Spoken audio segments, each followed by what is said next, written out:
Winter is coming. Might just be the cold.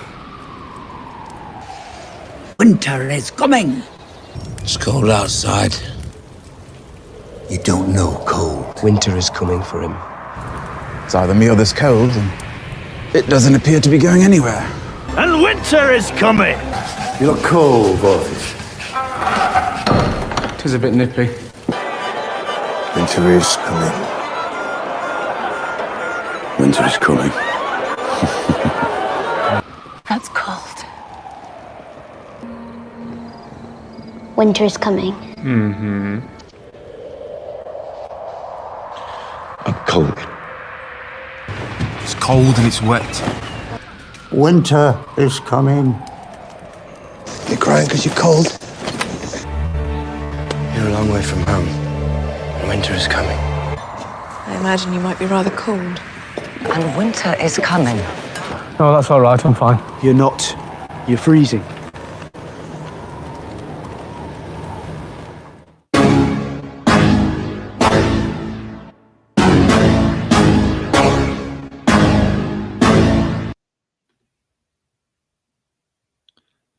And winter is here. Hi, Russ.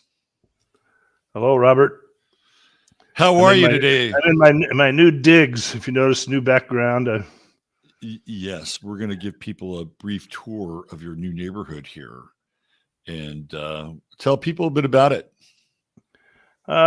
Great. This is the best neighborhood I've ever lived in.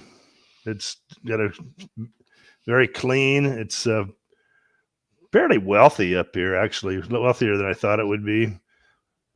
It's a lot of families, mostly Czech, but also a lot of expats live up here. It's called Vino Harde.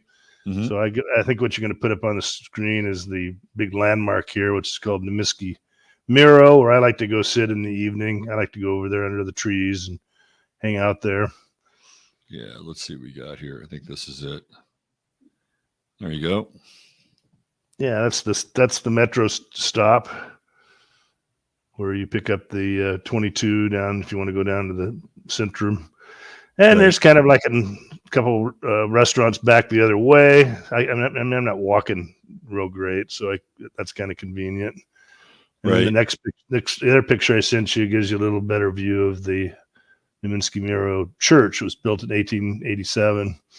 Yeah, let me find that real quick so I can go into your DMs and not expose all your DMs. Give me a sec. I respect your privacy, Russ. unlike the government. Let's see. Where are we? Let's share that. There we go. Lovely. Looking nice. So you see the benches there. Nice place for an old man. Do you go down there? Do you feed the pigeons there, Russ? Yeah, I don't like the pigeons. They're very aggressive. They're like, dude, where's my bread? But yeah, you can see the benches are just great old man benches there. Right. Especially in the summertime. I love it. You know, it reminds me of a story. You remember Kenny Stabler used to play for the Raiders? Remember Kenny? Vaguely. Yeah. So he played for the Raiders. And Kenny, when he was young, was, man, he was a wild man, party animal. Right. And after he retired, I think he got clean and sober. And so there was this 30 for 30 or one of these specials on him. And this is when he was alive. So he would go down to, I think he lived in Gulf Shores or somewhere down there in Alabama. And he would go down by the water. He'd take his coffee and go down by the water. And that was his old man pigeon moment. And he had this epiphany, and he got on the phone with one of his friends, and he said, I think I figured this God thing out. And his friend said, oh, really? Well, what is it? He says, all God really wants us to do is become conscious of who we are, what we do, and everything that we think and encounter with. And I'm thinking that's a pretty good epiphany. Do you have that when you're on that bench? You You ever like your mini God moments there, Russ? I don't know. I have the thoughts that go through my head are a little stranger than that. I think Kenny knew he was on his way out, so he was trying to make peace with himself. I think that was part of it. Yeah, I'm sure. Yeah, I'm sure. You know, there's that guy Eckhart Tolle. Do you know him? Do you know Eckhart Tolle? No. So Eckhart Tolle he's this German guy, and he went through like this fit of depression, and he was suicidal, and he just stopped doing everything in his life, and he would just sit on a bench like that every day. That became his occupation, I suppose. And just through sitting on that bench every single day, theoretically, he had this moment of enlightenment. And yeah, if you could get the right bench in the right location, which I think this is sort of like a spiritual spot, and it's definitely European lifestyle, and it's very enjoyable. Now, I can't sit there all day. You know, I'm too restless of an individual, but for an hour of meditation, absolutely beautiful experience in my old age. So, how's your Czech coming? You learn a few words here and there? I learned a new word today, but I think I forgot it already. Oh man, no, it's terrible. It's absolutely terrible. Czech. Yeah. Yeah. Do you speak any other languages? Spanish, French? I spent a couple of years in in Brazil, and I picked up Portuguese, which is a language that I kind of like. I've kind of lost some of it, but I actually kind of, even though Portuguese is my second language, I kind of understand Spanish pretty well because it sounds better, has a better ring in my ear. Right. And it's very similar to Portuguese. Right. But I love those languages. It's just different. I don't really like Czech. It's kind Portuguese, of a harsh. Yeah, Portuguese is one of the most beautiful languages in the world. It's a hard sound, though. It's a hard sound, and you can really miss words, and it's hard to acclimate yourself to it, especially for an American. And I'm really hardwired into English. They have this very traditional dish in Brazil. It's basically like a stew, but the name of it sounds so exotic. It's called feijoada, right? Feijoada. Yeah. And it's like, wow, that's a really cool name for a stew. Feijoada. Right.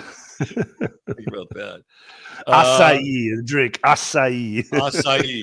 Oh, well, if you're gonna go Brazilian, you got to go cachaça.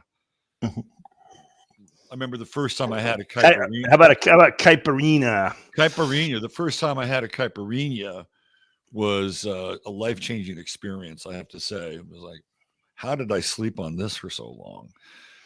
Incredible. But it's one of those drinks where if you're pre-diabetic, you may want to do it like once a year or something like that. And you could find yourself lying face down on Ipanema Beach in the sand, passed out. Exactly. We got some people today here, Russ. We got let's see, Alexis Stanton said she made it to a live show. Well, welcome, Alexis. We're glad you're here. Let's see, who else? Anybody else? Kabuki Theater says Slovak is a cool language, very doable. Then he says Portuguese and Hungarian, no thanks. So I think maybe some languages are just maybe more attuned to certain people. Probably depends on your background. It depends on your background. Yeah. I took a trip the last couple of weeks with my son. We went down to just it's kind of fun having these little talks like this. I think maybe people will maybe change of pace from our dark subjects. Oh, we'll go dark today. Don't worry, people. So we went down to Costa Rica, not Costa Rica, but Croatia. There's a direct flight right into Dubrovnik, cheap. And my son caddied me around because I've got kind of walking issues, caddied my luggage and stuff, which was good. Otherwise I wouldn't have been able to make the trip. We went down to Montenegro. Now Montenegro is a pretty cool place. Yep. And the people there are nice. And we found out that the Montenegrins are the second tallest people in the world.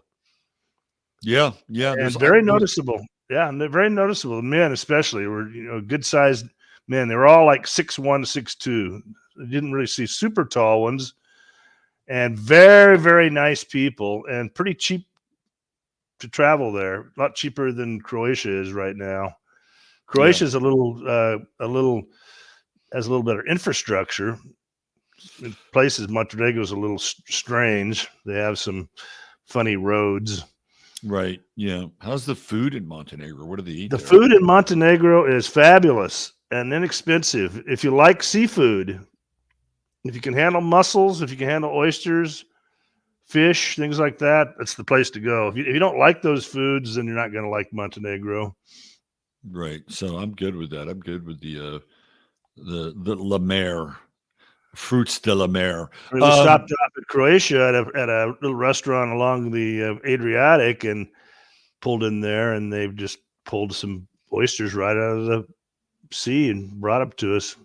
Literally live oysters. Doesn't get much more fresh than that, does it? I don't think I've ever had a live oyster. Yeah. Wow.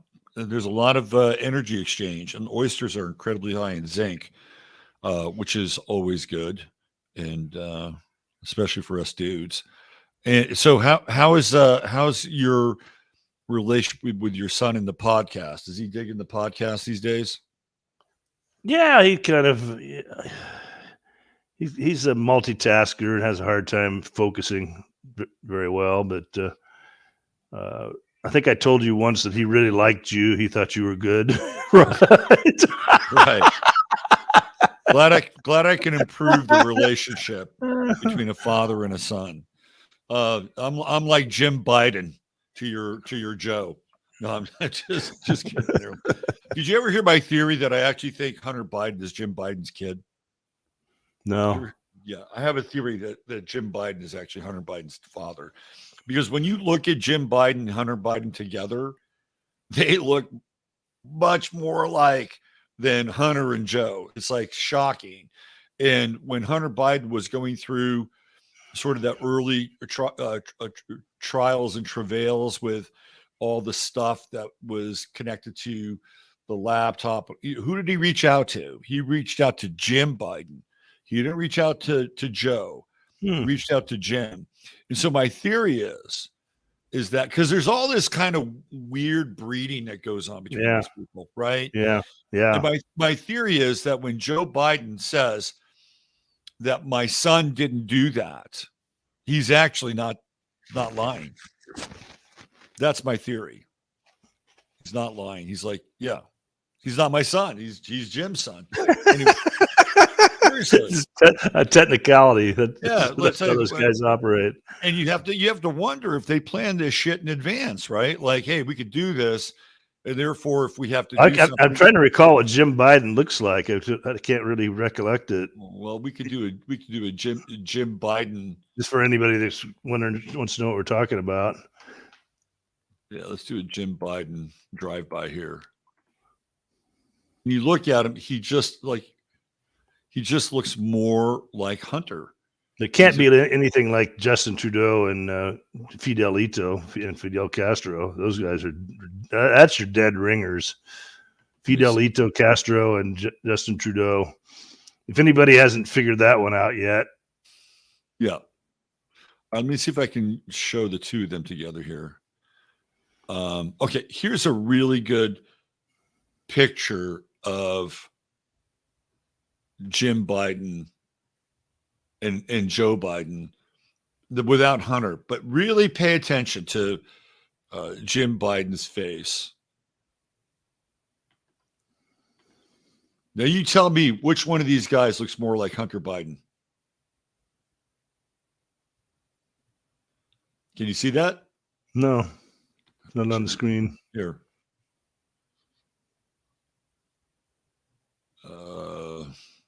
Where is it? There's Hunter. Oh God, I got to do this bullshit. Okay, right there on the right. All right. Yeah, you saw it, right? You saw it right there, right? Look at him. That is. I mean, you could tell Joe and he are brothers.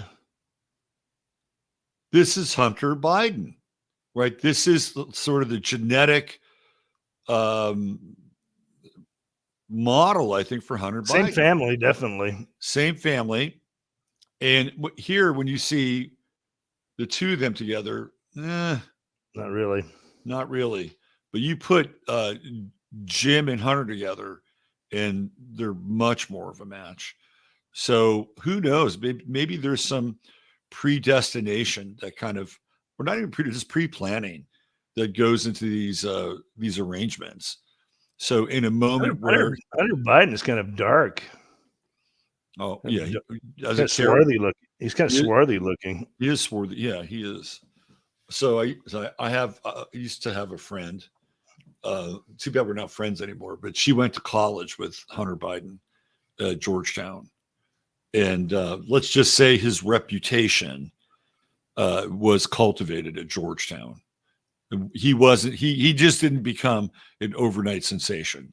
He was doing the exact same thing he's doing now and has been during college. So corruption and deals. Well, also random kinky sex. That's the other part of those. Some of her friends would. I personally think that's what ties into doing business and deals. It's it's very much. I don't know what Hunter Biden's relationship was with Epstein. I never heard any connection there, but sort of the same kind of people. Yeah, this is probably a good transition for our conversation and what we're going to talk about today. So one of the big honey traps that I've run across is when the Israelis bring these American politicians over. And they bring them over all the time. Like it's like a junket. And it's like, yeah, come on over, come see the Wailing Wall and we'll take you on a tour of old Jerusalem. And for most politicians, it's a nice vacation. They get everything paid. There's some really nice parts of Israel, some of the beaches. And so they're like, yeah, let's go. Right. And it also gets them closer to their donor class. And usually what will happen is they'll bring the guy over. If he's married, it'll be just him. Most of the time, it'll be just him. Right. So then what happens is they have these dinners and, it's a fun little dinner and everything.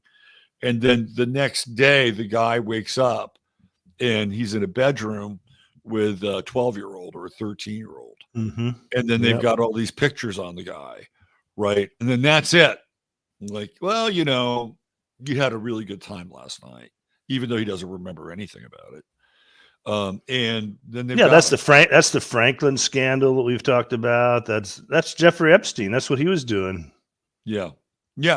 Well, in the Epstein, you don't have to fly him into Israel. Keep him at home. The Epstein thing. It was so many people were involved with it at a level of extremely, high and thorough influence that it basically immunized everybody else, right? Yeah, like it's like, well, if they're doing it, I got the goods on them, and I know I'm doing. They got so it's kind of like the Cold War. Russia and the United States both have nuclear weapons, but they're not going to use them against each other because of the ultimate annihilation. Yeah, I mean, for instance, why hasn't Russia revealed the truth of 9/11? I've always asked that question. That's a heck of a question. They probably have the intel on that. Of course they do. But it's probably off limits. It's probably just off limits in terms of how the game is played. Yeah, I mean, you bring up a really interesting question about Russia. And there are a lot of people who see Putin as this white knight and the only chance that we have for some kind of theocratic nationalist state. And I don't really buy it. And I'm not a Zelensky guy, but I think they're all looking after their own self-interest, and they can use whatever they need to in order to, create scenarios, models. It seems like the compromise. It seems like the compromise is mostly designed for the lower levels, keeping the middling people in line. Right. Or even people like Bill Gates. I mean, he'd be perfect because he's got a lot of money and you can direct his activities. Yeah.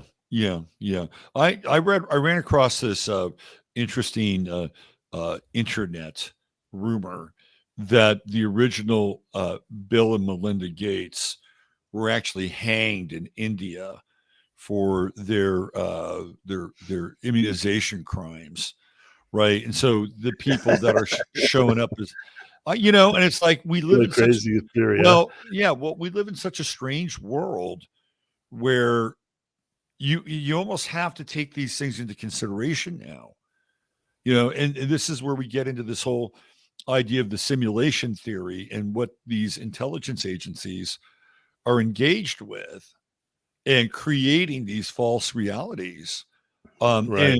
And one of the things that we talked about at the beginning of the show, or before we jumped on here, was even an idea like a color revolution, and how a color revolution is built on a series of false premises that are artificially stimulating a group of people to do something. And the one that I think is the most obvious was when they tried to overthrow, and they did, Mubarak in Egypt.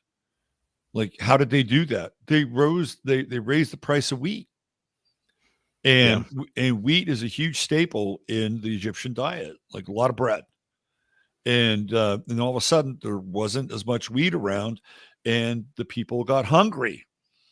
And when people go hungry, they go after the person in charge. Yeah, the other thing they could do now that I think they will do is isolate people by taking the internet down.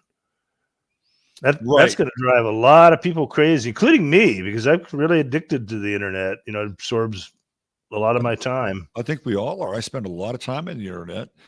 A lot of it's for research. Some of it is for entertainment purposes, since I've got rid of my TV. I watch old movies now on. But you talk about triggering a lot of people and getting them just climbing the walls. That would be the ultimate. Right. And so let's say, for instance, that does happen. Well, if the internet gets turned back on, first of all, if you want to get back on the internet, you're going to have to make a whole different kind of deal. You're going to have to come up with real ID, which would be something along the lines of a fingerprint or a retinal scan. Yeah. And then at that point, that's just the gateway. What happens after that becomes, a whole new, maze for the rats, right? And so the internet and having this stimuli really clicks into our neuropeptides and our neurotransmitters and all that stuff. And you cut that off, and it's like taking a cell phone away from a teenager. Well, and then the whole idea of understanding this concept of the sentient world simulation. The sentient world simulation is let me just kind of cover the article a little bit. Let me get it up here so we can find it. Find here. This is a really interesting piece that you did. Now, I think it's kicking in. I actually wrote this a few years ago, but I think it's really kicking in now. And the Pentagon is running artificial intelligence program to test how people react to propaganda and strategy of tension. So strategy of tension is just all the confusion and shit they throw at us. Yeah. Is that okay? So all right, here we go. Real interesting. First of all, this is in Utah. This is a fusion center in Utah. And you look at that switch, it looks like the power switch on your computer, right? Mm-hmm. Look at that.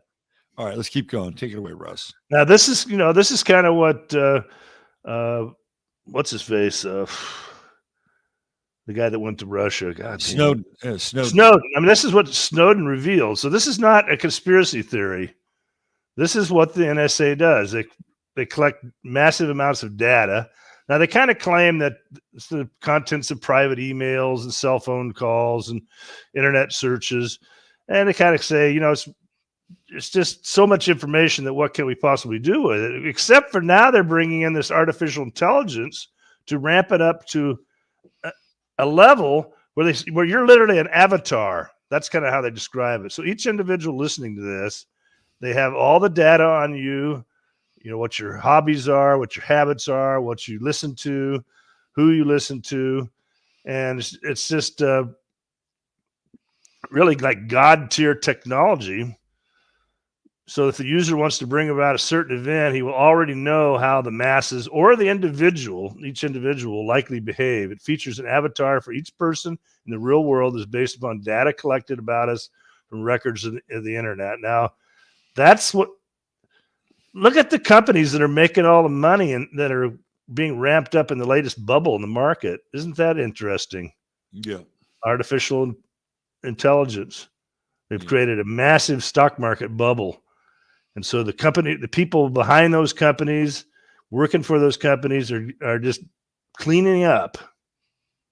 Yep. It's the next big wave. You throw in the robotic side of it, and it's going to be a huge, huge, huge bubble, but it'll be the bubble to end all bubbles ultimately. So the core of the data collection is a smartphone, which will be ramped up with 5G technology. Mm-hmm. So that's kind of the idea of it. It's based on psychological theories of Marty Seligman and others. Seligman introduced the theory of learned helplessness in the 1960s after electroshocking beagles until they cowered and urinated on the bottom of their cages. The scamdemic. So I wrote this even before the scamdemic. What is up with it with beagles? Didn't Fauci also do the beagle experiment? Yeah, he did. Right. Jeez, poor beagles. Poor beagles. So I wrote this article really before the scamdemic, and then I kind of updated it.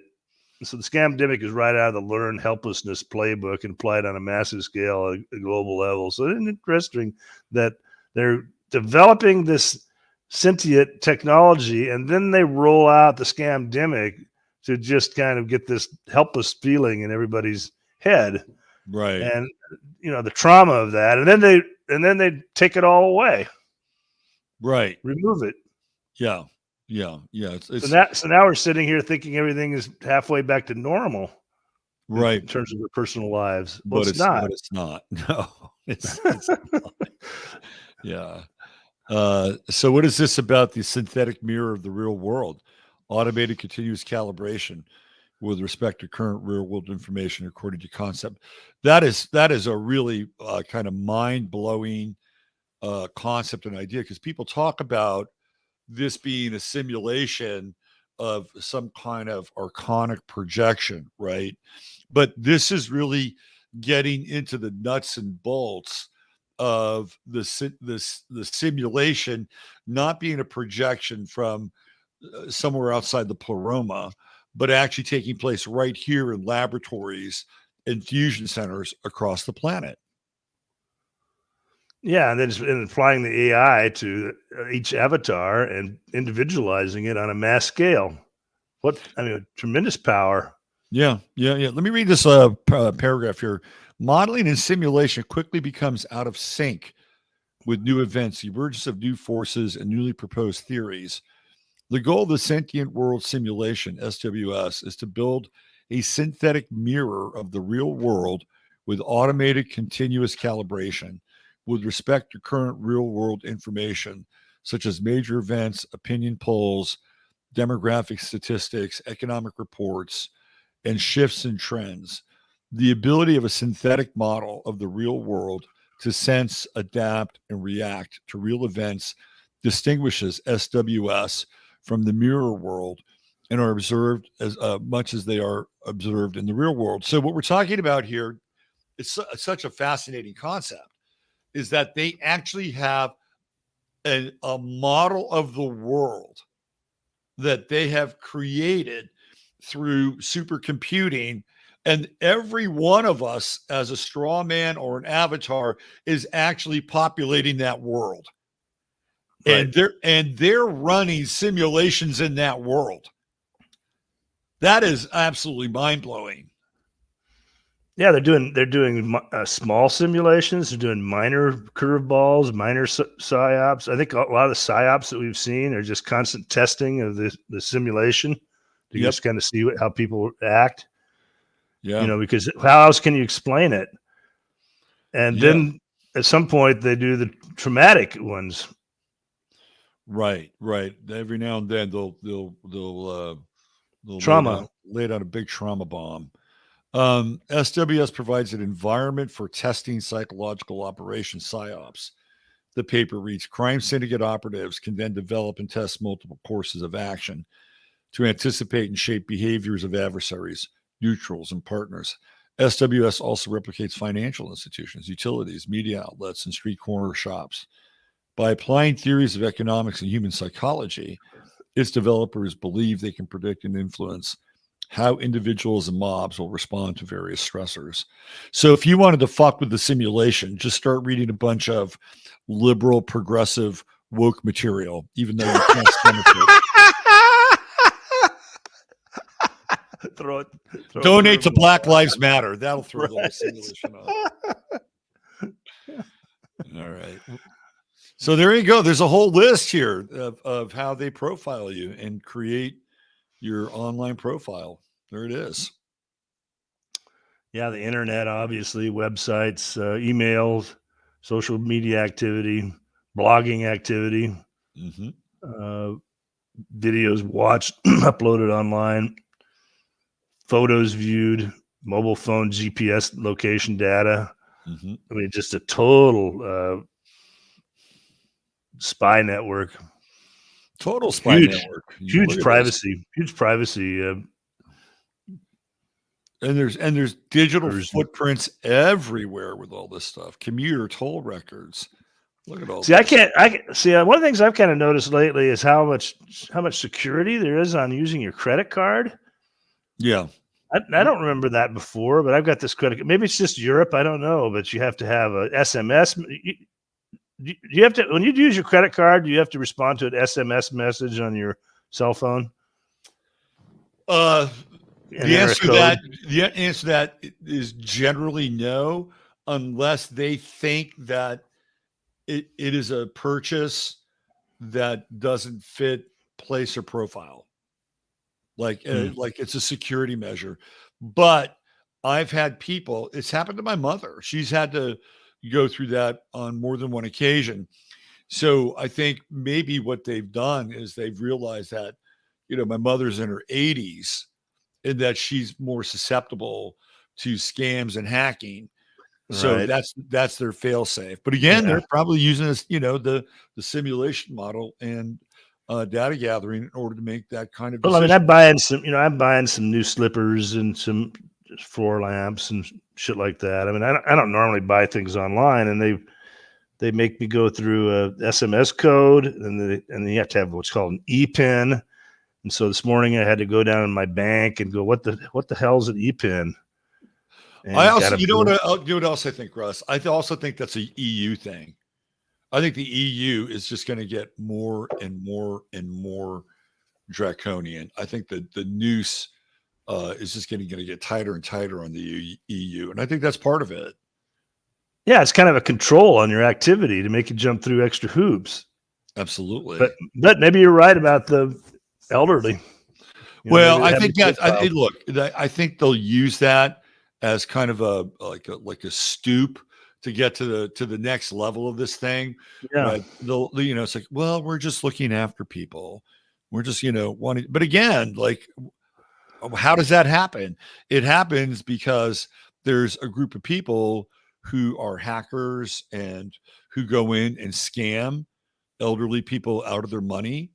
And I would suggest that there's a percentage of those people who are not independent, that they actually work for some of these crime syndicates that you and I are talking about, have fairly sophisticated technologies at call centers in places like Mumbai. You're just stealing from people constantly. Yeah. Absolutely. Stealing from these banks. Absolutely. Yeah. Well, so they have to have all this extra level of security. Right. And that gets into this whole idea of how our reality is mediated. Like, this is just for your own good. We're just looking after you. We got to make sure that you're going to be safe and other people are going to be safe.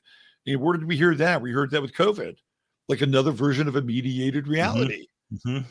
And so every time they step in and mediate the reality, there's control measures, and there can be clearly the most heinous and egregious example of this is 9/11. Like, once 9/11 happened, they created the Department of Homeland Security, which is this behemoth, and just started sucking up all these various government agencies into one. So the idea is they're going to protect you from criminality or whatever. So I think I asked the question of the day, which is right here below this list. Yeah. I say, all right, then, inquiring minds would like to know, why haven't numerous cold cases, human and drug trafficking mafias, et cetera, have been busted with all this intrusion. That's a really great question. It'd be a big benefit of losing all your privacy. That is a really great question. I mean, if all of this sophisticated technology intrusion is available to track innocent Americans, then why isn't it used to turn the tables on these criminals? Good question. Yeah, Russ. because they're all tied. The criminals and the Sentient crowd are all tied into it together. They're all in it together. I'll have to tell you, I think they won. I really do. I just think a few years ago, I thought there was a chance to fight these guys. I mean, I'll get into a little bit of my personal struggle with my site, with what they've done in terms of searches. I've got some of the data on that. Yeah. How they've kind of taken me down to probably half the level of my heyday as a blog writer. Yeah. I don't know. Maybe I'll just mention it a little bit now. It's not too long. Yeah, So just get into it, man. So the article is called "Google Revealed as a Post-Modernist Cesspool of Existential Threats." And so you got this this came out a few years ago. This Jan Genel, the head of responsible innovation of Google. Right. Is that on your website here? Can I grab it? Yeah, it's one of the articles I sent you in Twitter. All right, let me go into. Let's go through this. Yeah. Hold on a second. Because this is how they control what you're seeing. Not only are they tracking what you see and what you look at, or who you listen to, or what podcast you listen to, they try to steer you away from people they consider problematic. Right. And we all know that. I mean, this is not new information to anybody listening to this podcast, but the degree of it is when you start to kind of look at it. Mm-hmm. And so I've the heyday of Winter Watch is 2021. And that's just about the time that this big tech monopolies like Google started to, what do they call it? They kind of have this term for it. Well, it's called shadow banning for one. Yeah. Yeah. And Jen Genel is a Jew. She's a graduate of the Chosenite school marm. We know what's best for you. Jen Genai. School. Is that even a real name? I mean, it sounds like a fake name. Jen Genai. Yeah, it's sort of probably a pseudonym name. So Project Veritas was exposing all this. And look what's happened to Project Veritas, by the way. What's happened to them? It's just they got infiltrated. They got infiltrated. Yeah. So that they were doing the tech exposés, and then you see the I'm just looking at the characters involved in this. They always have the obligatory upper caste Indian with the H-2B visa and Orwellian supremacist attitude. So in the Veritas where they caught her, she just openly expresses her manipulation, their manipulation. Then she circles the wagon by claiming it's all a conspiracy theory, and issuing this statement and claiming to be a victim. So I say the Genai cries out in pain as she censors you. Let's watch this. Let's see what we got here. We won't watch the whole thing.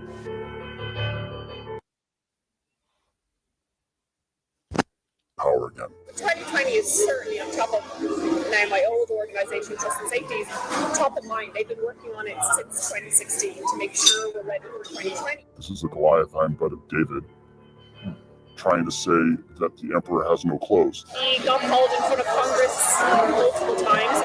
They can pressure us, but we're not changing. Being a small little ant, I can be crushed, and I'm aware of that. But this is something that is bigger than me. This is something that needs to be said to the American public. Elizabeth Warren is saying that we should break up Google. And I love her, but she is very misguided. That will not make it better. It'll make it worse, because now all these smaller companies who don't have the same resources that we do will be charged with preventing the next Trump situation. It's like a small company. And it's like...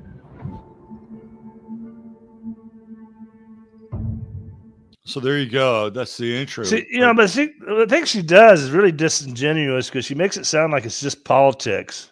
The reason we're doing this is because of Trump, and it's much, much more than that. Well, this gets into the whole greater good bullshit, right? Oh, we're doing this for the greater good. We know better. We understand what digestible, palatable, and safe content is from people. And we're going to keep you away from dangerous content, extremist content. But you notice how she uses Galilean dialectic by injecting Trump, the Trump hot button into it? Right. Yeah. No, I mean, again, people need to understand where Google came from. Google came from Stanford. All right. It came out of Stanford. Sergey Brin, Larry Page, they were at Stanford. Stanford gave them a huge investment to run their search engine projects. Okay. So back in the day, I had a friend who's a musician, and he actually performed there for the Dalai Lama. Okay. It was kind of an interesting look inside of Stanford, to be honest with you. And we got a tour 2 days with the guy who's the head of programs at that time at Stanford. And he's just, he's a guy, casual dude, not anybody with any skin in the game. Right. And he casually says to both of us, he says, this is Langley West. He says, this place is crawling with spooks. So you throw that in there, and also that Google and Facebook may be a little bit more of a DARPA project, but Google has its roots, I'm sorry, in the intelligence agencies. That's how it got set up in that environment, right? And so I think it's ironic that you have this social justice warrior using these tools that have been set up by the Central Intelligence Agency as part of Google to somehow thwart hate speech or dangerous speech. And to me, it's like, if you were to go back into the 1960s and talk to somebody who was a radical or somebody who was anti-establishment, and you brought up the CIA to them, they would go into some kind of a shock trauma or fit or something like that. They'd have an epileptic seizure. But now it's like they're on the same team, right? Yeah, like they're on the same team, and that is troubling. That's really troubling. Like the CIA and the intelligence agencies have rebranded themselves, and now they're the good guys. It's just so weird. Yeah, it's kind of good to go back and look at these programs when they were set up, and then revisit them today, which is kind of what we're doing. So what Google and these and their operatives also are doing is suppressing independent voices. So you don't want independent voices out there, and I consider myself an independent voice. Absolutely. And they do this through an arbitrary Orwellian algorithm called ML fairness. You ever heard that term? Yeah, this is really good news. This is good info. So fairness is a principle, deceptive, old line tool scam of illuminism, which is well demonstrated by writers like Nesta Webster and covered by us. So we've dealt with this a lot on our podcast, and fooling people by saying it's fair. Right. It's using various search terms. Veritas demonstrated at 7 minutes and 20 seconds in the video that there's a bizarre vandalization of search terms. What the Google vandals are engaging is advancing the new underworld order narrative and boosting authoritative content while suppressing wrongthink and memory holding descendants and red-pilled people. To no one's surprise, the scamdemic allowed the censors to advance even more truth suppression. And then I have the article, no need to install. Microsoft has controversial fake news filter already built into its mobile browser. Did you know that, PC purchaser?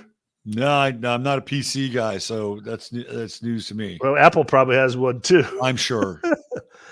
And so much of this occurred in the last couple of years of the Trump administration. So Trump is in power, and he's clueless about all this stuff going on, either clueless or part of it. I think Donald Trump's grasp of social media beyond his own Twitter feed was very limited. Let's put it that way. So what do you mean by ML fairness? Algorithmic, so here we are back to the artificial intelligence and the algorithms. Unfairness means unjust or prejudicial treatment of people that is related to sensitive characteristics such as race, income, sexual orientation, or gender, though algorithmic systems are algorithmic added decision making. So that's the premise. We're all familiar with that. That's not news to anybody listening. But they put this into effect. So here's what's happened to me personally as a blog writer. In 2021, I received 295,000 referrals through search. That would be, and Google's the big one, right? 88% internationally. Yeah. That was my heyday. That's kind of when I was getting the most traffic and probably the most reach as a writer. And then in 2022, it slipped down to 250,000. And then this year, half year, it's down to 66,000 or 132,000 search referrals annualized. So it's been cut by 55%. You don't think that doesn't wipe my traffic out? Yeah. I mean, look, what's happened with Google over the last few years is startling. So I'll give you an example. Just prior to what was going on with the scandemic, they really went after Joseph Mercola, because they always go after the whales, right? They think if they can get the whale, but they're getting the little porpoises too. Yeah, but they go after the whale first, right? Because they make a statement when they go after the whale. That's why they went after Alex Jones. It's like, okay, we got Alex Jones. So Mercola was the Alex Jones of alternative health. So if you wanted to go in, say, prior to 2019 and type in Joseph Mercola in Google, you would probably get his website, and you'd probably get some populated Mercola ads and a few other things that were not detrimental to Mercola's business. Post 2020, Google just started populating those search results with articles that Mercola's a fraud, really just, damaging, really, really libelous material. So if you wanted to get into like something that was fairly positive about Mercola, or maybe his, recommendation for sinuses or allergies that were not going to be pharmaceutically based, you might have to go 30 pages into that search to find something. The other thing that's really interesting is that a long time ago with Google search, you could just keep going forever down the search rabbit hole. Right. Now it stops. Like, I think you can go about 50 page results deep. And that's just one example. Another example of how Google has changed dramatically is the amount of search results they give you, like just in general, like that. So you could put something in and you might have like one sort of long page of results. It could be an article or it could be images. And then they'll say, this is all we could find on that article, right? And or on that subject matter. And that's not true. They're arbitrarily putting a cap on it so that you can't go any deeper. They'll give you something, but this is how sophisticated this has gotten. Yeah, and it's very demoralizing, if you're spending your time and effort creating content and you kind of come to the realization that, first you kind of think that, well, there's something wrong with me. All of a sudden, Russ Winter doesn't have much appeal to the audience anymore. That thought kind of starts going through your head. Yep. And then your natural response to that is just kind of like a fuck it, I don't need this. So there's a lot of demoralization that takes place. But I think what's happened is they've just started really throttling me back in stages. And they did it kind of late. Like McGregor, they did early, right? Yeah. They kind of let Russ Winter alone until maybe late last year. Right. And then all of a sudden they're going after all the little fish. That's how thorough they are. Yeah. I've had this issue on YouTube for a long, long time. I've been creating content on YouTube since 2010. So I've been doing this for 13 years. And you would think that maybe perhaps I might have more than 13,000 subscribers. Exactly. Yeah. Right. Now I know for a fact that people are unsubscribed from my YouTube feed all the time. If you subscribe and hit the bell, sometimes they'll uncheck the bell so you're not notified. So this is how they do this. And as a result, a lot of little tricks like that. Exactly. That's what they do. Yeah. Yeah. So as a result, I did the exact same thing that you went through. I really had a lot of self-doubt. I'm having these conversations with myself. Who am I talking to? Am I wasting my time? And then I would go through being pissed off. I would go through the kind of the woe is me moment, and then I'd get angry.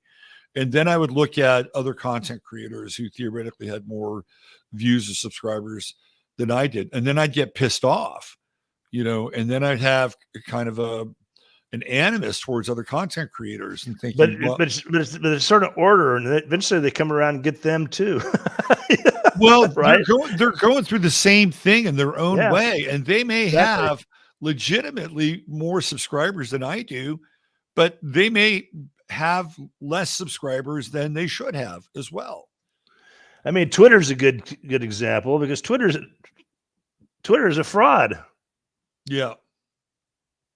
Yeah. They're putting on a performance, a show, because obviously I kind of appreciate Twitter because the content that I select and get to read is better. But it's kind of filtered in a funny way. It's kind of. I got the weirdest thing in my Twitter feed today. Let me show you. I mean, they're doing like Twitter's doing a sentient simulation with me. I had the weirdest thing show up on my Twitter feed today. I'm gonna show you this. Okay, so obviously through everything that you and I have just talked about. Right. The profiling, the digital profiling, who I retweet, what I post, all that stuff. I mean, so Twitter, very sophisticated in terms of AI, algorithmic recognition. They theoretically would populate your feed with things that theoretically you would click on and like, right? So today I got this, and I was like, I had to ask a question about this thing, and I want to get your opinion on it. I just want to make sure. What do we have here? Is that it? Let's see if this is it. No, that's not it. That's my meetings. Hold on. Let me get rid of that. Okay, where is she? Right here. Yeah. Okay, let's do it one more time.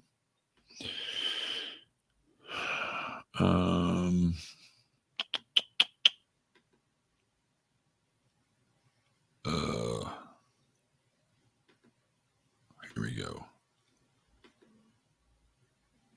Right here. So this shows up on my Twitter feed. You see that? Can you see that? Yeah. Virginity is a social construct. Planned Parenthood. There's nothing in my Twitter feed that would suggest that I would have any interest in this whatsoever.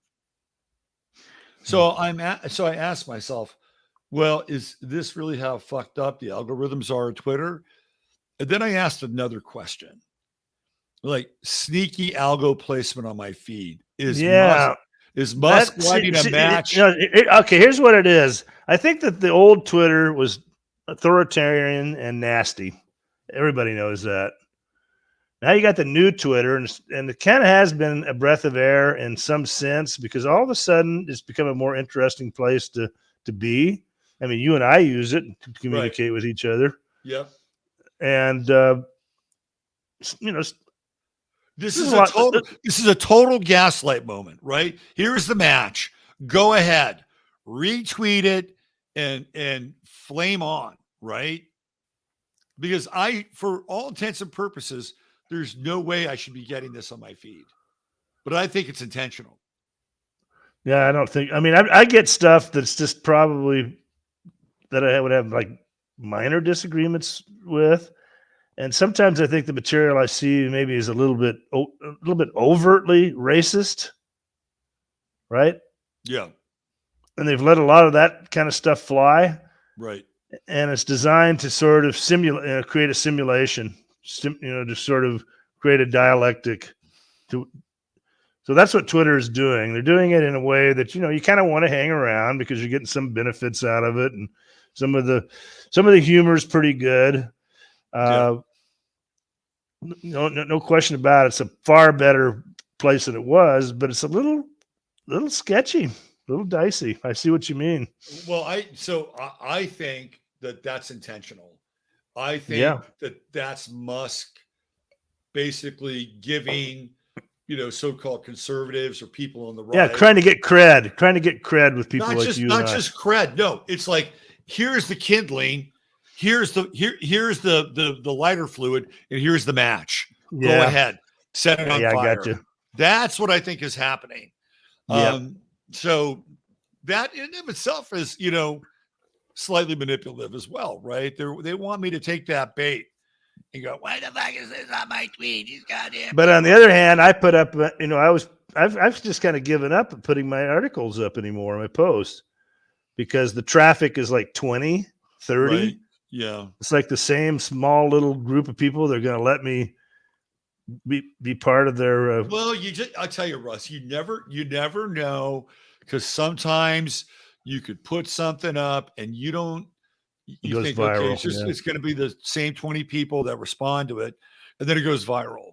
Like, I had this experience last week on Twitter, and it was, it's really a very inconsequential topic, to be honest with you, but I'll bring it up anyway. So the Golden State Warriors wound up trading Jordan Poole, and they traded him for Chris Paul. And this guy who has a local radio show has a Twitter feed. And so he put something up by Dante DiVincenzo, who's a player that played with Jordan Poole. And they asked him about Jordan.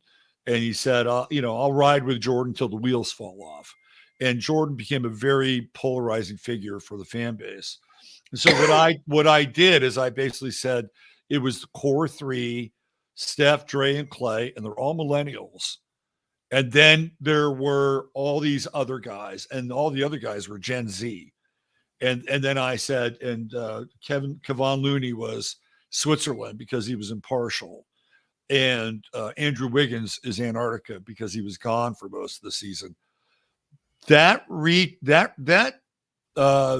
comment on that thread got more retweets and likes than any comment that I've ever had on my Twitter feed. Like, it's up around 300 likes now.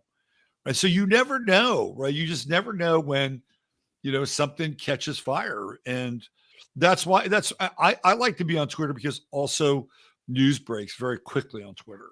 Right. Yeah, it does. I'm not all negative on Twitter. I don't steer people away from it necessarily. Yeah. It's kind of addictive. Yeah. Yeah. But they're suppressing.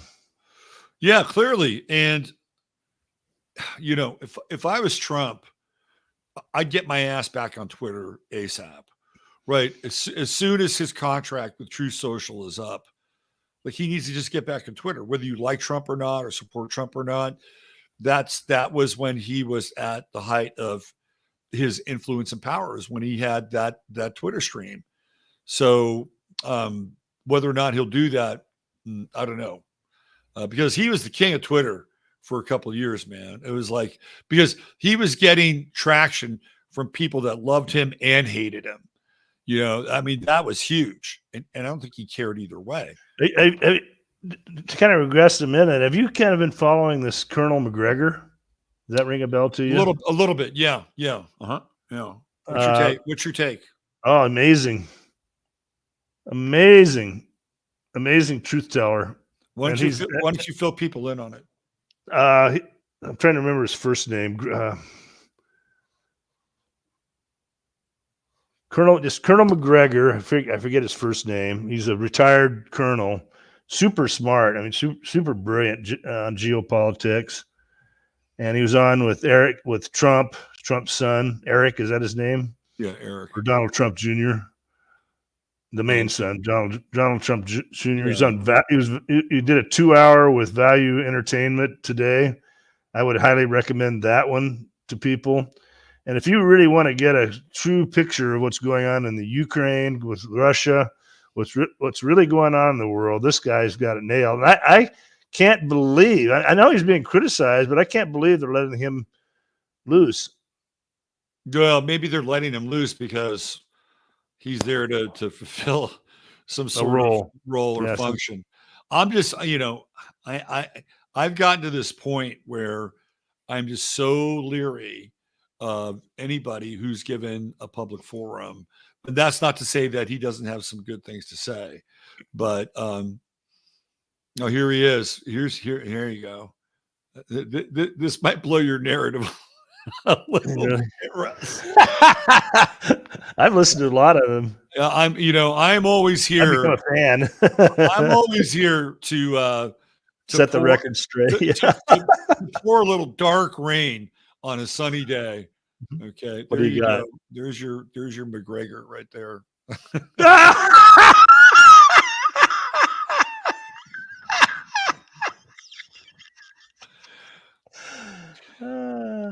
That's me. I'm that guy. Yeah. And I wasn't looking for it. I'm sorry. I was just he just popped up. But hey, there are people who have connections with the idea. Yeah, he doesn't. I mean, he doesn't go down that rabbit hole. Useful. Yeah.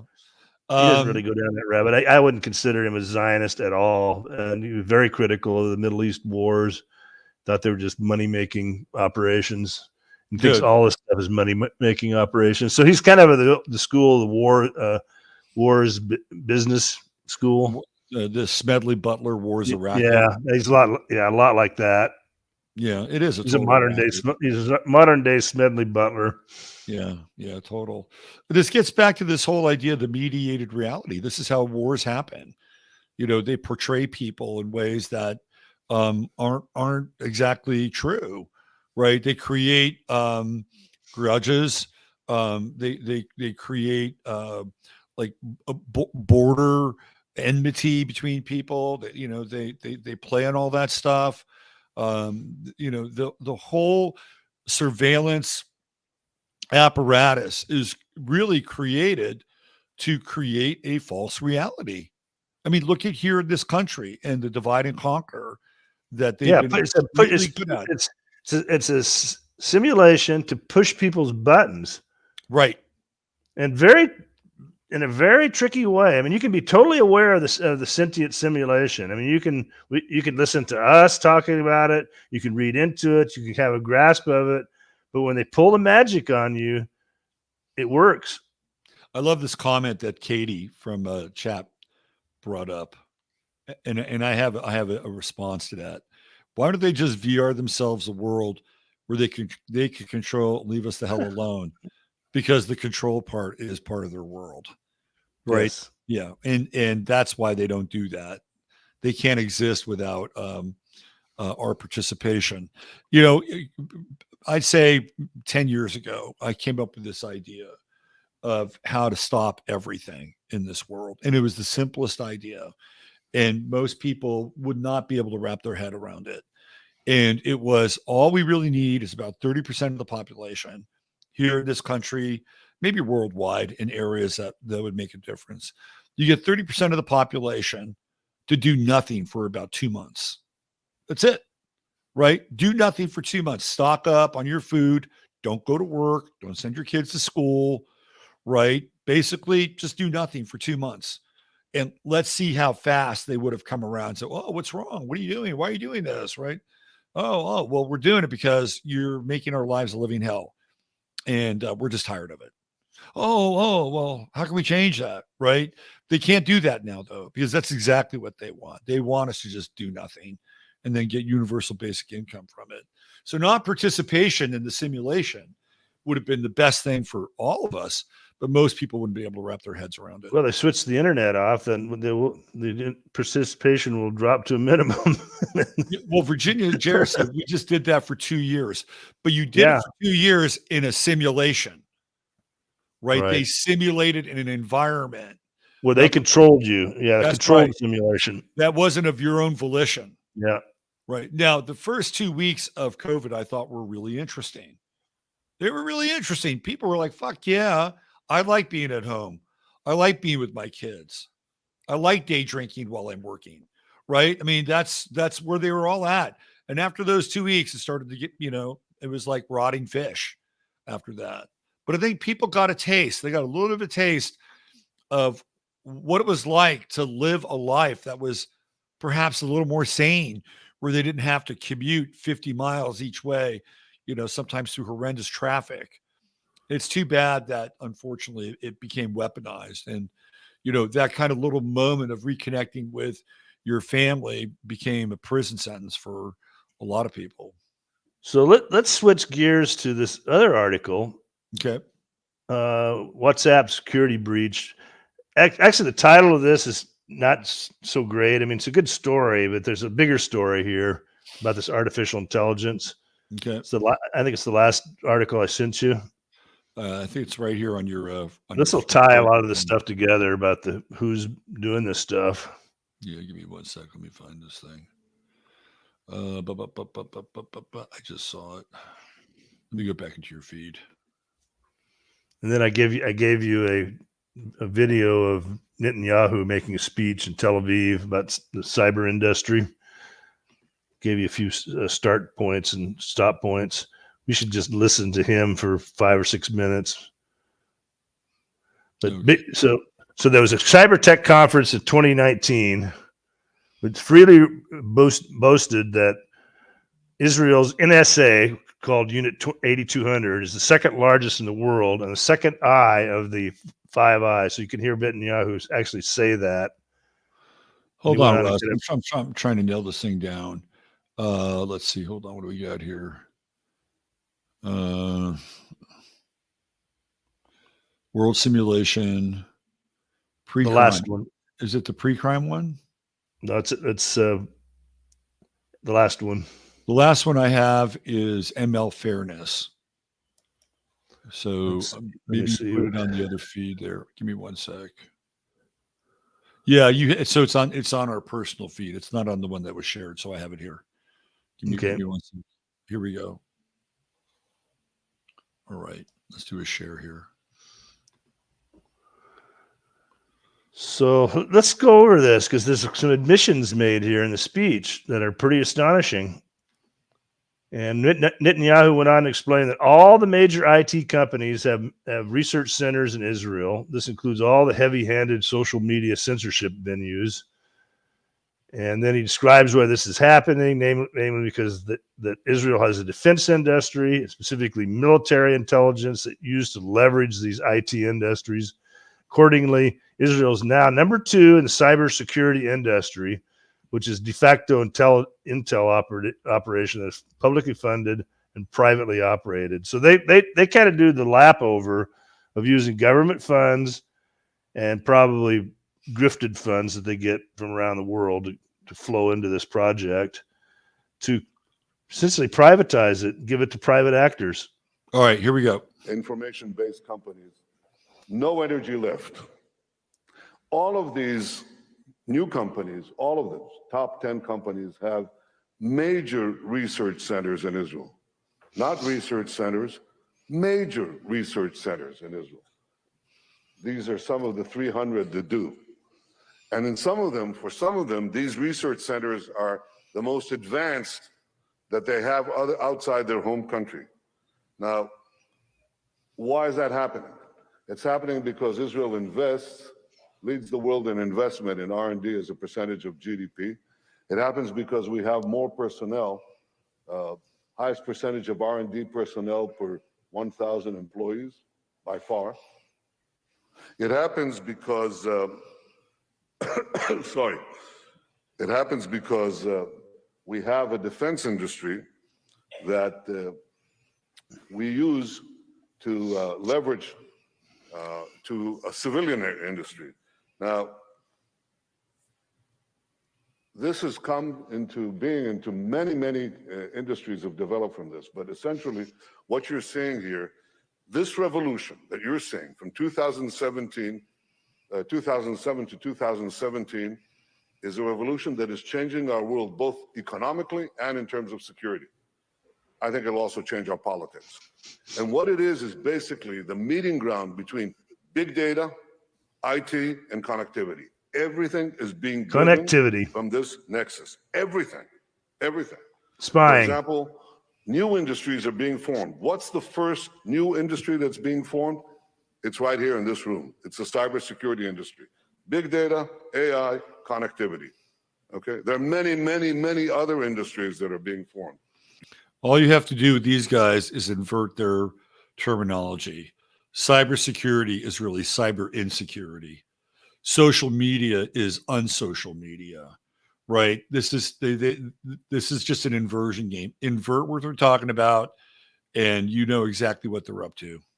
Do you have the car industry? You have that? You have a car? Can you show us the old car industry we had? Yeah, we had a car like that.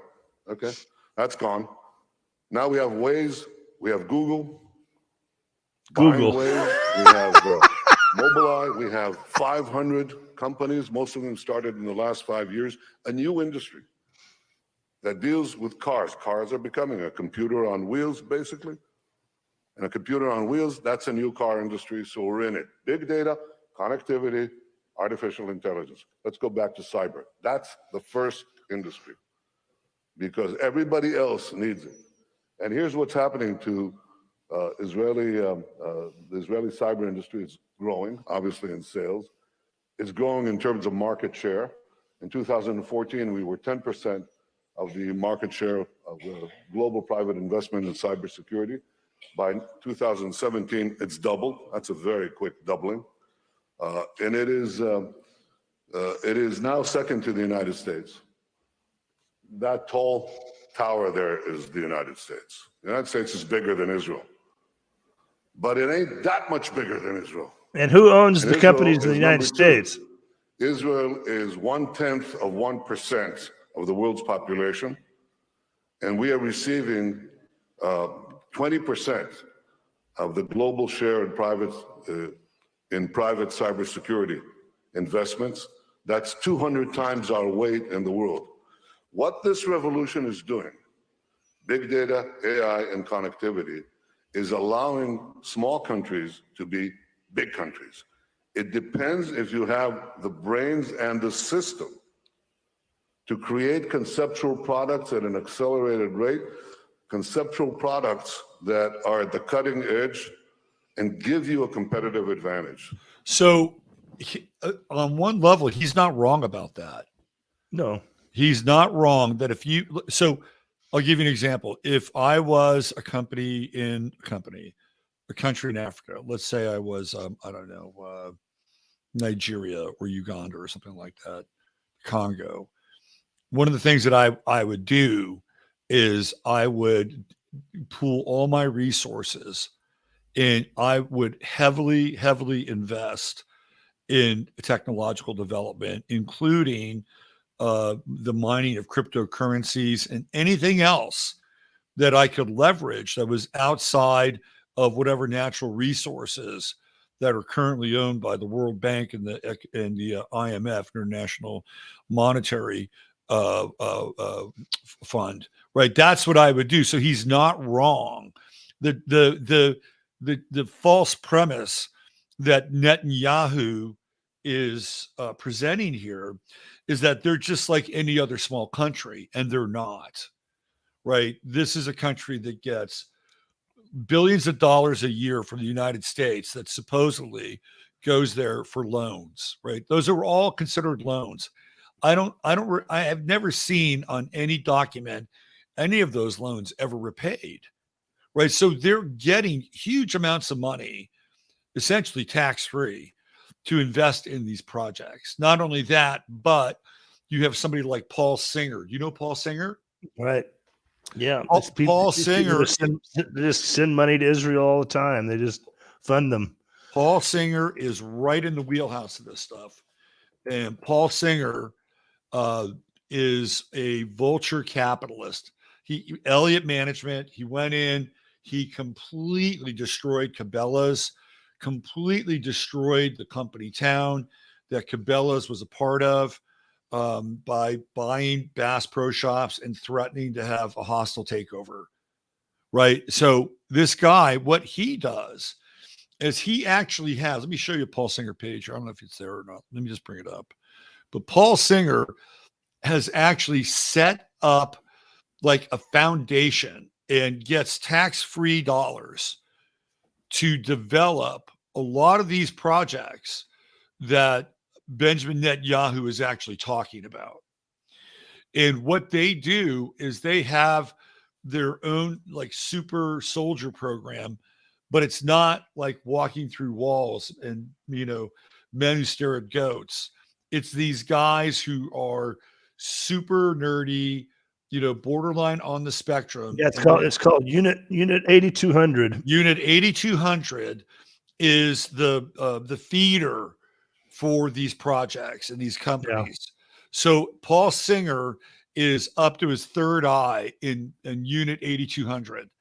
And then what happens after that, right, is then they get these guys. Look at this. Alito and Paul Singer were on a little boat trip together.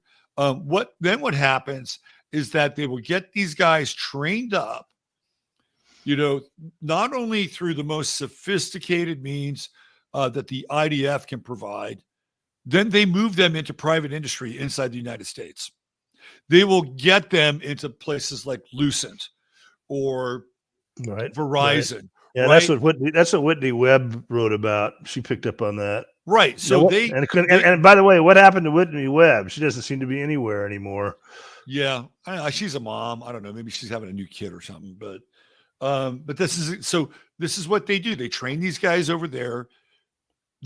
Theoretically, they don't have an allegiance to the United States. On the surface, maybe they're multinationals, but deep down in their heart, they're Israelis.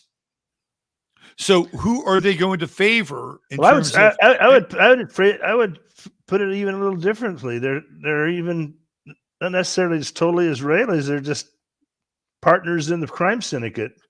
Right. So this global crime syndicate, which I think Paul Singer is part of. He's definitely part of it. And I may get in trouble for saying this, but there are crime syndicate centers on the planet. I can tell you what's there. The city of London is a crime syndicate. It says crime syndicate center, right? It operates under its own rules and laws. Washington, D.C., crime syndicate center, operates under its own rules, laws, and jurisdiction. Vatican City, crime syndicate city, right? Operates under its own rules, laws, and jurisdictions. Then you have like next level stuff. New York, crime syndicate city.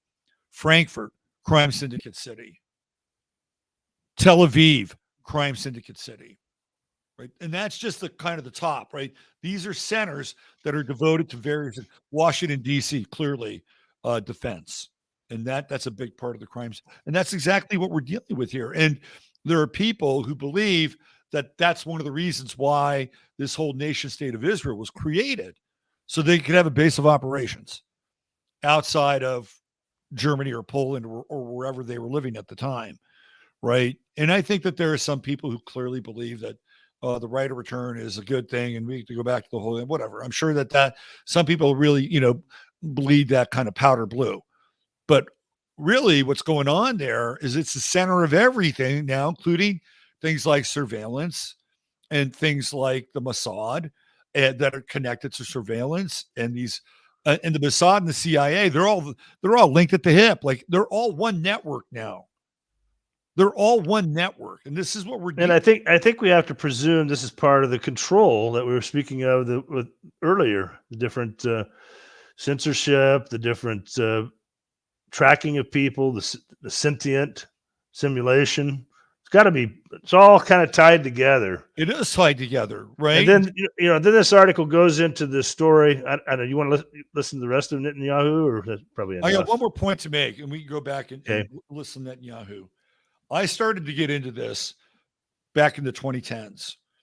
And the thing that really raised my eyebrow when I first read about it was you brought up that we had that picture of the fusion center in Utah, which is the NSA, right? The NSA. There's a company that runs all the NSA's communications, both inbound, outbound, and including surveillance. And that company is called Verint, and they're based out of Tel Aviv, right? So this has been going on since the 2010s. You have a company that is an international company, not even an American company, an international company that is running the pipeline. And what do you think they're doing? Do you think it's just a nice hermetically sealed relationship between the NSA and all of its like outlets and spy partners? No, they're funneling information off that pipeline all the time, right? So this has been going on for a while. And now what we're seeing, according to Netanyahu, we're seeing the really, this is the beast. This is the beast system that they're creating before our very eyes. So let's look at more of Bibi here. Let me go back.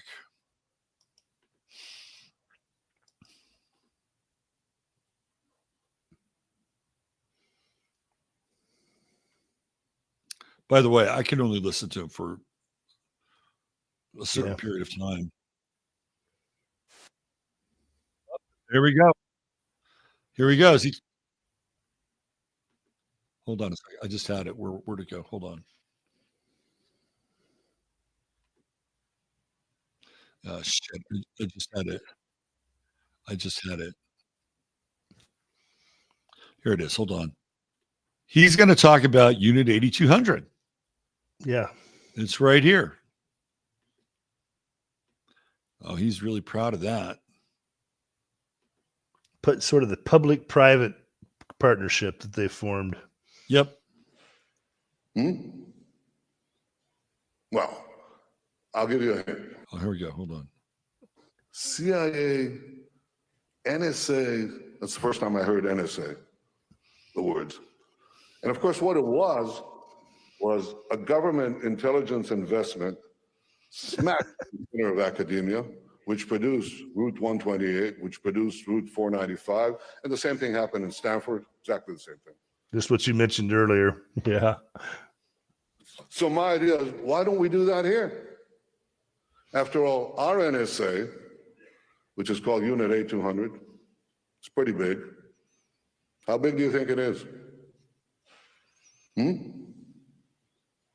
Well, I'll give you a hint, okay? America, the United States, is about 42 times the size of Israel in terms of population. So how much bigger do you think the American NSA is relative to the Israeli NSA? No brave people among you?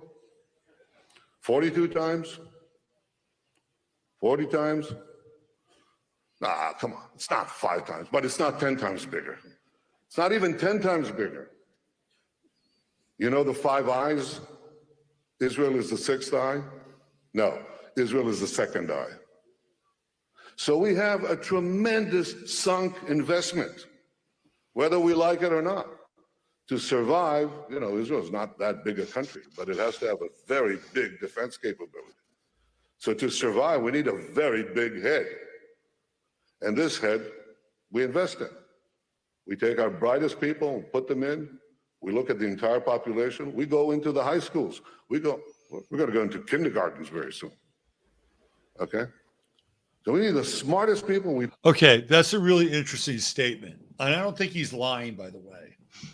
No. So you contrast that about what they're doing with kindergartners in this country and what they're doing with kindergartners in Israel Vastly different relationship. They're getting them in, they're feeding them into the beast system, and meanwhile we're just basically God knows what. We're just creating the little beasts. Yeah. We're trying to. Yeah, I mean, this whole thing is just absolutely very diabolical. It's diabolical. It's mind-blowing. And here's what I'll say about the Israelis is that on a certain level, I have to respect what they're doing. I may not like it. I don't agree with it. I think it is overtly like created for overt control. But these people have a single unified purpose, and they go at it with a focus and intensity that allows them to achieve these goals. So whatever I think about like their politics and how I view their relationship with Palestine as apartheid and all the dirty tricks and all the other stuff that I find repulsive, I have to say, I respect the fuck out of how they're able to marshal their resources and get what they need to get done. Yeah, it's power and control hungry. Power, man. They understand the nature of power and will. Meanwhile, here in this country, all we have is a dissipation of power and will. Now, one could make a connection, perhaps, that the two may or may not be related, right? Like the two may or may not be related, because if that's true and we're experiencing the things that we're experiencing in our environment, socially, medically, technologically, somebody is intervening. Somebody is helping create a controlled environment, a simulated experience, right? So who's doing that? Well, Mr. Netanyahu will tell you that they're number two. I'd answer that by saying who number one is also very Jewish controlled and influenced. Well, a lot of Jewish money in that. For sure, right? And the interesting thing about Jewish money is that it can just go completely both ways, right? Like Trump had a ton of Jewish money behind him. You know, all the kind of conservative, right-wing Jewish power, like the Mercer family, was behind Trump. But then on the other side, you've got like liberal Jewish money on the left. You know, you have the Rob Reiners and the Steven Spielbergs and so it's really fascinating to see. They're a big part of the foundation system, and the foundation is they're involved in everything. It's all about control. It's all about influencing, sort of forming the world and whatever image they have. They've won. As far as I'm concerned, they've won. Oh, hands down. Absolutely. It's over. Turn off the last Goyim, turn off the light. Yeah. What we've seen, and you had a article on, and look, if this part of our conversation makes people uncomfortable, I'm not going to apologize for it. But if there's an article on your site where you talked about Harry Truman, and Harry Truman is this really pivotal president, and Harry Truman does some things that set this country in motion, that ultimately the wheels of history have accelerated and brought us to this point. Number one is that he appointed Louis Brandeis. And if you're Jewish and you want to become a Supreme Court justice, I got no beef with that, right? No beef. All you got to do is just rule on the law. I don't care what color, what religion, whatever. Just rule on the law, and rule on the law in the way that the law is supposed to be ruled upon, right? But that's not how and why Louis Brandeis got there. Louis Brandeis got there because he was a payback for Harry Truman. Then Harry Truman says, okay, I'm going to accept and recognize the nation state of Israel. That happens on Truman's watch.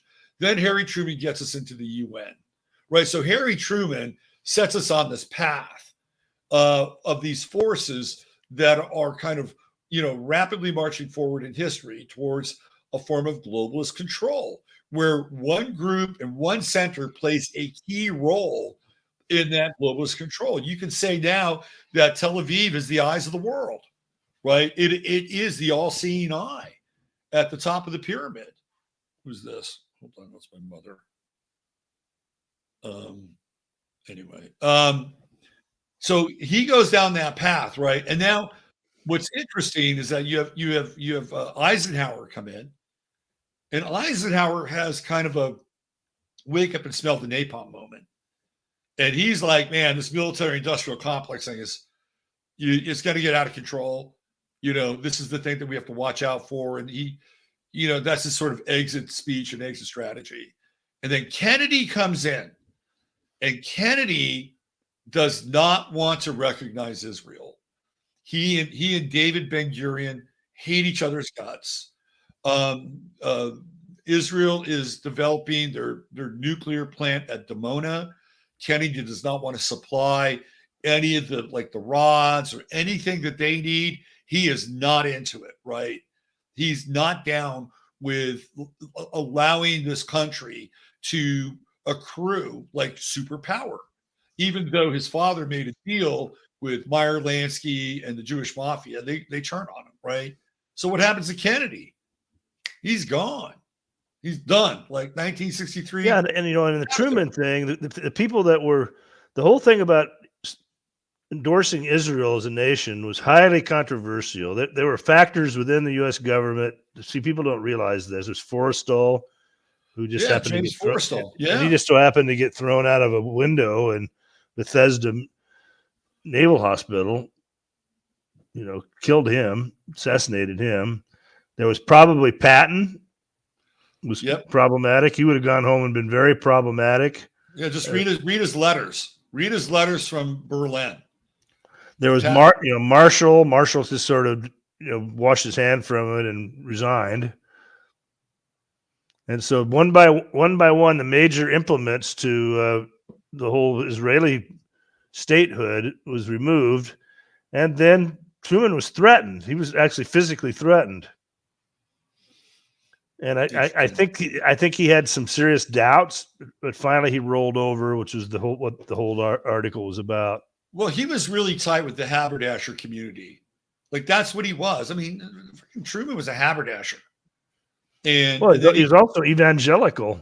He was also a high degree Mason. Right. He was a high degree Mason, and he was also a Shriner. So he had these connections that helped him get elected. He's like another version of Woodrow Wilson. He's like the Midwest version of Woodrow Wilson. Yeah, turtle on the fence post. So now, Harry, exactly, turtle on a fence post. So now, Harry, we have important duty for you to perform. And he kind of looked at it and says, "Oh, well, really? I've got to do this." I think it kind of caught him by surprise. I think it catches everybody by surprise. Like, I think people are willing to do things up to a point, right? And then there's like, well, now you got to do this. It's kind of like when somebody wants to be a made man in the mob. Oh, well, here, go pick up this money from this guy and rough him up a little bit to get the money. Okay, sure, no problem, boss. Go do that.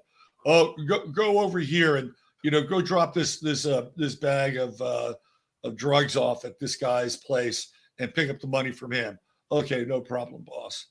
Okay, I need you to go kill somebody. What? Right? Like, that's part of the initiation process. And I don't know. Listen, if you want to be a made man, this is what you got to do, right? And that's probably what happened to Truman. Yeah, and I'm sure he probably even lost the election, right? I mean, remember Dewey wins? Oh, Dewey. Thomas. I have another article on Thomas Dewey. There's more hidden history because he was totally mob controlled. Oh yeah, he was mob. I mean, I went back and I looked at like people like Dewey and Landon and all these characters that were, maybe alternatives to the people that actually got elected. None of them were good. No. None of them. They were all cut from the same greasy cloth. But bringing this back to like Israel, Netanyahu, and power, now it's gone beyond just being like Israeli or Jewish or Zionist, because now you got people like Joe Biden in the mix. You got all these people that aren't from that world that are part of the network, right? So the network itself has grown like tentacles, and now it's this octopus, and all these other people and groups are connected to it, right? So it's kind of pervasive. And that's the part that I think is really challenging. I mean, even somebody like Donald Trump. I mean, look at Trump. I mean, he had Wilbur Ross, in his cabinet. Wilbur Ross worked for the Rothschilds, bailed them out 2 times, right? It's like people don't understand how pervasive this thing is. And you can't be forgiven for thinking that Trump was kind of a fraud. Although I have to hand it to Donald Trump Jr. in his interview with McGregor, both those guys are spot on. So I'm kind of wondering where Trump is going now. I just think that Trump is a wild card and a disruptor. And, when I first started to hone in on Trump and from my world astrologically, the first things I said was, you cannot trust Donald Trump. And that includes his allies. That includes people he does business with. Like, he'll turn on them. He'll turn on the people that, if he thinks that there's something to be gained from it, or they're disloyal. So it can cut both ways with Trump, right? And to me, that's ultimately very disruptive. Well, McGregor's an example of the problem that Trump had, because McGregor was actually Trump wanted McGregor to go into the Pentagon for cleanup operations. Yeah, to kind of clean house, and he got waylaid by Republican senators. He couldn't get the appointment through. These guys, they're all on the take. They all have lobby interests. Some of them have taken that trip to Israel and wake up the next morning looking at Polaroids, right? So then McGregor spoke very good German. He'd been in Germany, during his military career, had friends in Germany. So Trump says, you know what? I'm going to send you to Germany to be my ambassador. Stop that too. Stop that appointment. So McGregor never came into the Trump administration. But now they're hanging him around and putting him out there kind of as a Trump front. But in some ways, McGregor really isn't all that complimentary. I don't know if anybody's that complimentary about Trump. I mean, if you look at, it's all about how strong or weak you appear. And if there's hints of weakness or vulnerability, people who might have been mildly supportive or neutral will come out and start pecking at you. And that's what's happening with Trump now. Like people are smelling like, it's like the buzzards are circling the corpse a little bit.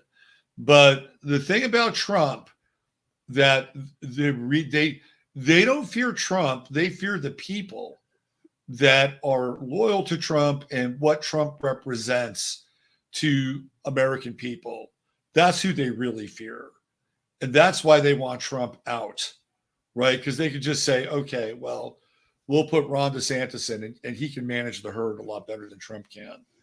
And they won't be as rabid. They won't demand as much American nationalist duty, right? And that's really the war on Trump. It's not Trump.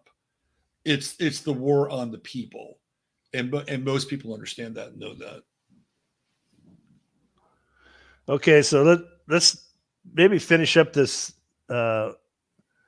WhatsApp security breach. Which is kind of an old story. So one of the larger outfits that kind of came out of this Unit 8200 or Israeli NSA was called NSO Group, founded in 2010. And it claims it only supplies industry-leading surveillance software to governments. NSO says its software is for tackling terrorism and serious crime, which circles around the question that I keep having is, why aren't they busting the bad guys, right? I keep coming back. Yeah, if they have all this surveillance, you'd think they'd be able to track all these drug transactions and these traffickers, and it doesn't seem to work that way, does it? Yeah, because it's all about just control, just getting Russ Winter's traffic reduced in half, What is that? It is actually used for is anybody's guess. Software has been licensed to dozens of countries. Well, I think they're licensing it to criminals. So Facebook-owned tech firm WhatsApp announced that it had to patch a security hole in its messaging service, which it believed had been exploited by Israel-based NSO group. The security flaw would have allowed spyware to be placed on a person's mobile phone simply via a missed WhatsApp call. I mean, just think of how common WhatsApp is now. Exactly. Hackers accessed data from 27 million Facebook accounts as part of the security breach, which included the names, email addresses, and phone numbers of 29 million accounts. From 14 million of these hacked accounts, additional data was obtained, such as hometown, date of birth, the last 10 places they checked into, and the last 15 searches. They got a lot more than that. Are you kidding me? Yeah. The link was part of a network of digital infrastructure comprising more than 600 suspicious domains, which used to lure targeted individuals to click on links that trigger infection with Pegasus spyware. Oh, so Whitney Pegasus, Webb right. got into yeah. That's an old story. Yeah. But since the NSO got it and developed it, they turned it into a beast. So the program can now run on a targeted device without requiring any interaction by the user. That means the operator of the spyware can send it directly to a phone through SMS, email, social media, and certain types of apps. A huge leak in July 2021 revealed 50,000 phone numbers that had been targeted by Pegasus malware, including French President Macron and friends or family of journalists. Saudi journalist Jamal Khashoggi. Yeah. Uh-huh. So NSO has not denied the reports. Instead, it blamed others. So they invent the thing, put it out there, sell it, but they have no controls over it. So it's just culpable deniability. Well, yeah, it's all true, but we didn't do it. Right. We sold it. We sold it to a bunch of criminals that are doing it. Yeah. Yeah. Yeah. So this is my little investigation. I'm seeing the mention of this. I'm looking at Pegasus, and the very first entry on Google search, this is going to blow your mind, says, at least at this time, was a site called Pegasus Hacker. Number one thing you would get when you see Pegasus. It advertises its services as trusted by 40,000 users. Here's what the ad says. You can see it? Yeah. Monitor your target easily. We give you complete control over your target, allowing you to spy on them, monitor their chats, control their devices, and more. Requires no physical assets, and it runs in stealth mode and is impossible to detect or remove. That is why we provide a hacking service that offers permanent access to your target device for a one-time fee. And then the headline in Haaretz actually says, Israeli hacking firm NSO offered Saudis cell phone spy tools. Report.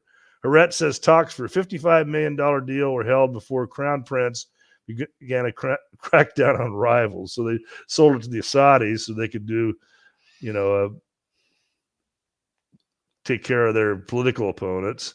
The Right. use of WhatsApp, of course, though, anything that they sell and have, they got the back door, and they're getting the info through the back door. So who knows how big this is?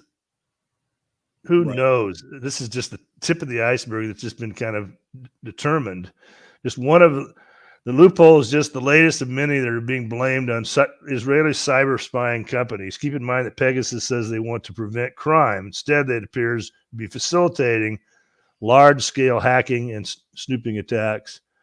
A threat actor began emailing recipients, telling them that their iPhone device was hacked with a zero-click vulnerability to install the Pegasus spyware software. The scammer says they've been using Pegasus to monitor the recipients' activities and have created videos of them during their quote-unquote most private moments of their lives. The email warned that if the payment of Bitcoin is not paid, the threat actors will send the videos to the recipient's family, friends, and so that's just low-level extortion. Just right. Yeah, absolutely. Yeah. Well, it's gotten even more sophisticated than that. I'm going to bring this story in here, Russ, and you probably already know about it, but if you don't know about it, you may want to write about this thing. So let me bring it up here. But it connects right into what you're talking about. It's like next level. All right, here we go. This is the scientists use Wi-Fi routers to see humans through walls. Have you seen this? You mentioned it to me. Yeah. This is it. This is next level surveillance. Scientists from Carnegie Mellon University have developed a cheap way to sense humans through walls by using two Wi-Fi routers to image a human's 3D shape and pose. The researchers outlined in a new paper how they used a deep neural network called dense pose that maps Wi-Fi signals, phase and amplitude to UV coordinates, which is when a 3D model's surface is projected to a 2D image for mapping a computer-generated image. So in essence, they can fucking spy on you in your own house just through your Wi-Fi signal. Amazing. Yep. How about this one? Another company named Logic, owned by Israeli businessman Mati Koshavi, signed a deal with an unknown Gulf state to implement border protection technologies and turn its capital into quote-unquote a smart city. Among other things, the system could trace real-time movements of people throughout the capital. That's another version of what you just said. Yeah. So we know that we're in the back of our minds, right? You should realize that everything you say, every site you go to, every conversation you have is not private. It's not. And I think you need to, it's unfortunate, but you need to operate with that in mind, right? Like even if your phone is off, it's not private. So keep that in mind. If you're having a conversation with somebody and you want to say something that you want to remain private, do your best to be out of earshot of any of your devices. Now, that doesn't mean that the nanoreceptors in your brain might be actually sending a signal, but that's a whole different discussion. But I think it's safe to assume that there is no such thing as privacy anymore, and that you have to operate accordingly. So be careful, really be careful, kind of where you go. IPNs help a little bit, but I always operate under that assumption. And what I share with people in text and in emails is, for the most part, very circumspect. I don't share a lot. I'll share more here because whatever, this is here.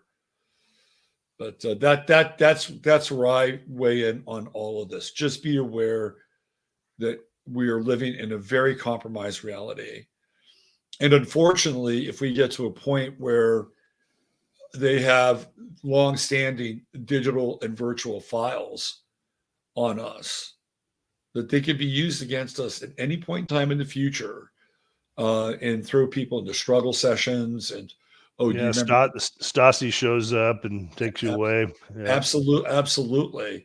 And you can't undo the past. The past is done, whatever. So you have to kind of live with your conscience. But I've always got that in the back of my brain. And there have been times when, I've wanted to text something or email something. I'm like, I better give them some vanilla here. This is vanilla.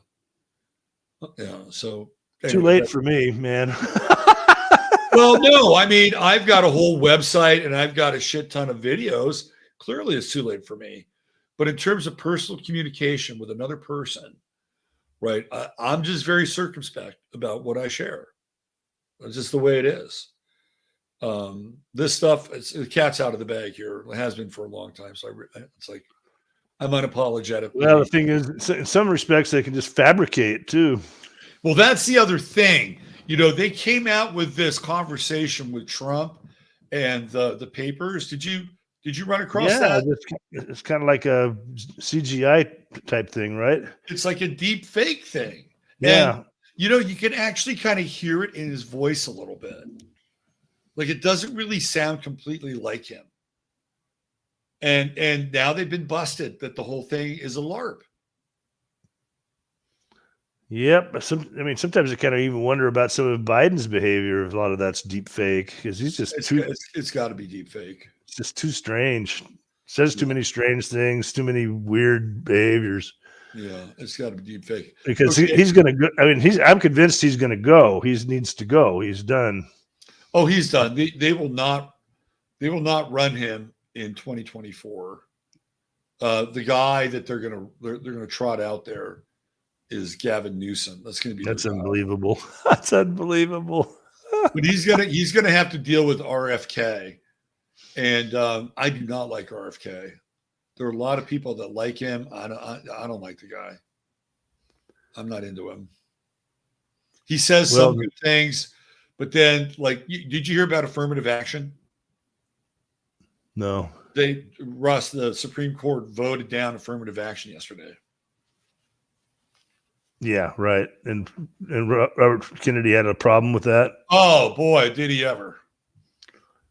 Did he ever? Yeah, because he's got his progressive liberal credentials to defend. Exactly. He's trying to redo the Democratic Party. Where'd you go?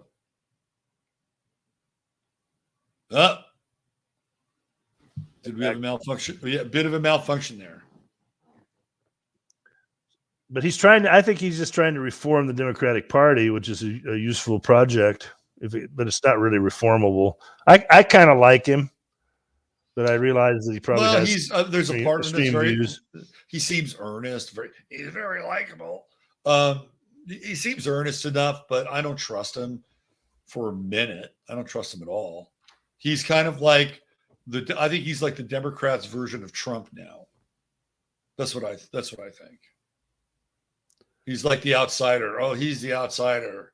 Yeah. No, he's not an outsider. He's an insider. He's a deep insider. Well, he should be able to.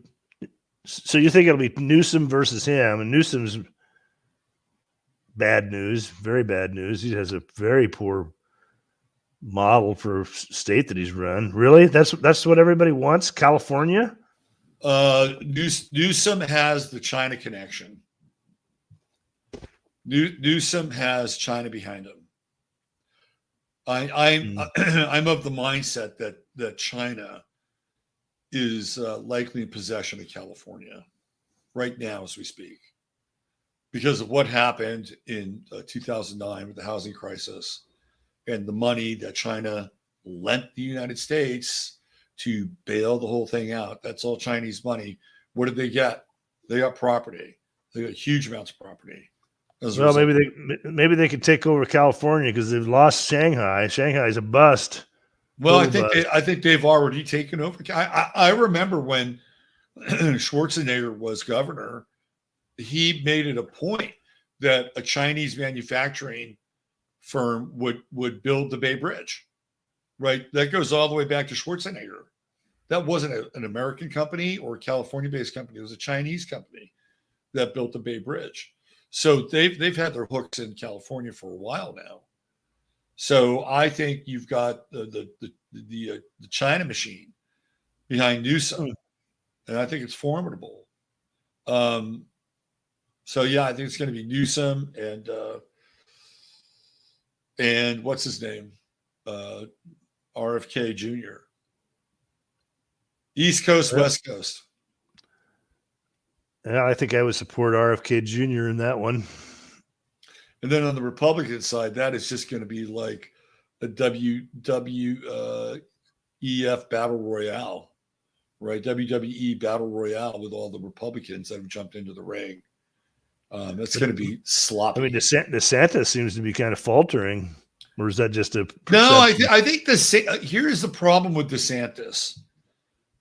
He has no charisma. Ron DeSantis completely lacks charisma. He's an extremely good politician. He's buddy with Israel. He just signed this anti-hate speech, hate law in Florida. He signed the bill in Israel. Okay, so he's tight with them. Israel has a CENTCOM base in Tampa. So they're very involved in the operation in Florida. So he's got them on their side. But Ron DeSantis has no charisma. And I think you need a touch of charisma. You don't need to overwhelm people, but you need some charisma in order to gain the attention of people. Well, in a lot of ways, attacking wokeness is kind of like it's like T-ball. We seem that any politician should be able to easily attack that and benefit.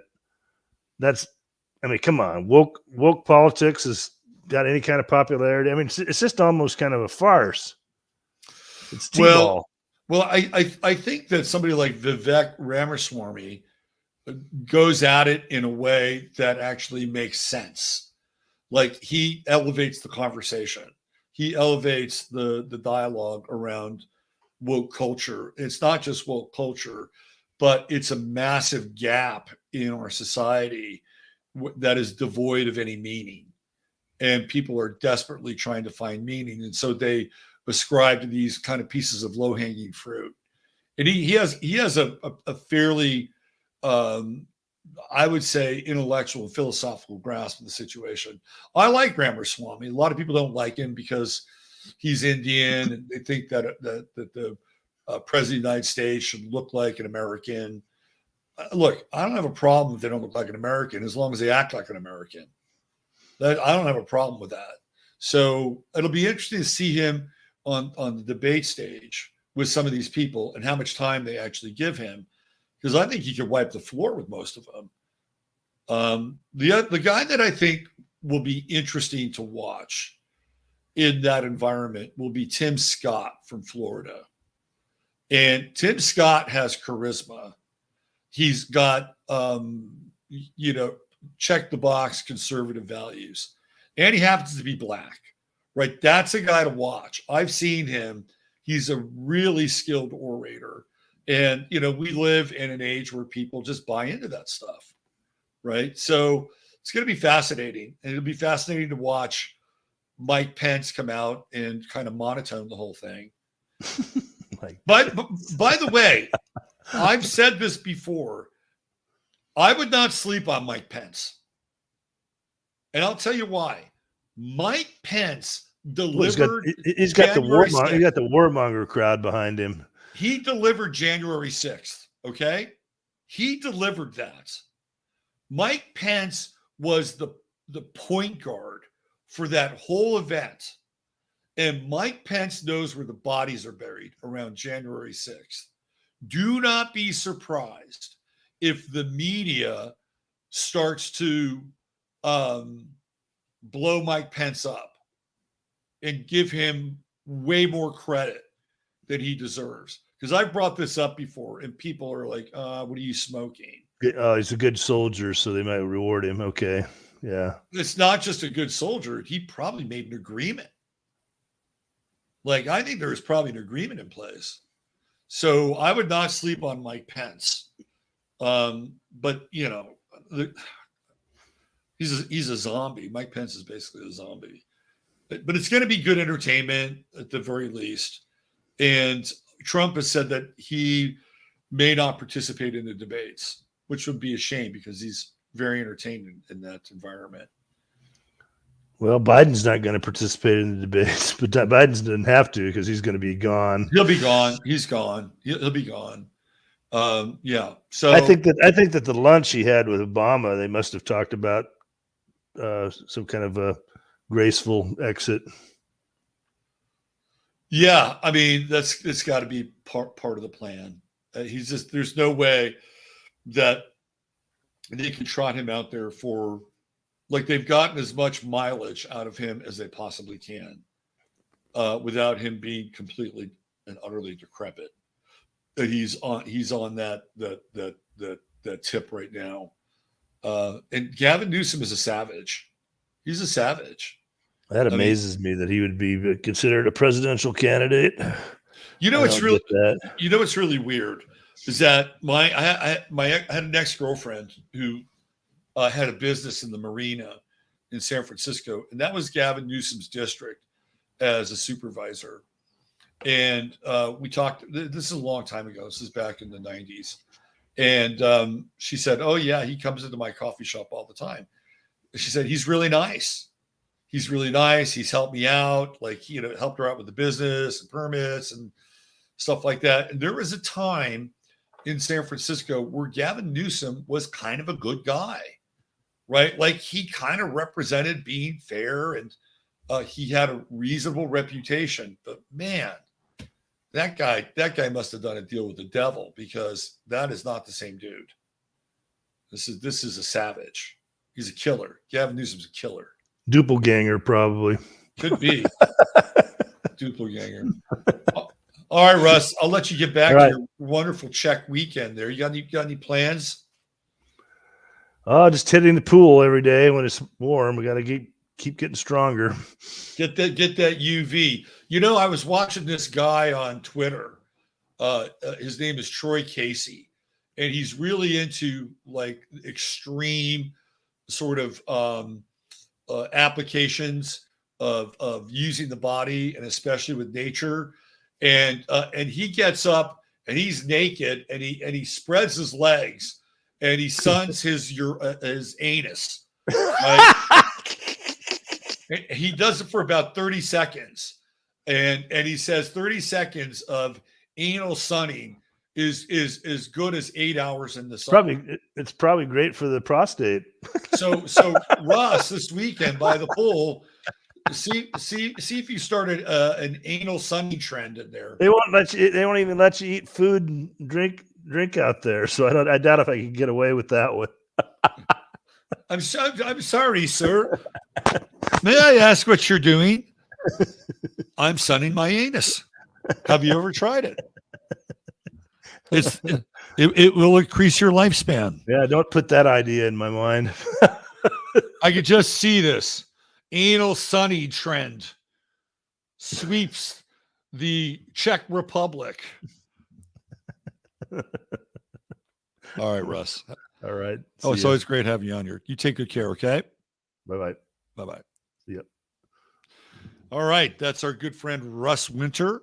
And always a pleasure to have him on the show. Go to winterwatch.net to sample some of the great articles that you saw here today. And what else do we have? Oh, there's a sale going on over at True Hemp Science. It's a 4th of July sale. I got a link in there. You get 20% off of all True Hemp Science products until midnight on 4th of July. So you may want to take advantage of that. You go through that link. Guess what? You're in the 11th house Friday forecast part of the site, and you also get, I think you get the goodie bag too. Man, it is a double win. $100 or more, you're going to get 20% off, but you got to go through the link here listed in the show page. That's important, because that's where you're going to get the goodie bag. And there's a code in there in the show page. Just use that. You don't have to use 15 minutes if you go through the link, because Chris will automatically know you're coming from here. But use that 4th of July code, and you'll get 20% off all your product, which is a really good deal. So you win, Chris wins, America wins. All right. Thank you, everybody. It's always a pleasure being here, spending time with you. I'll be back on Sunday night with Sunday Night Astro Live. In the meantime, use your head in order to discern what's real, your heart to stay open to what's possible. I'm Robert Phoenix. Bye for now.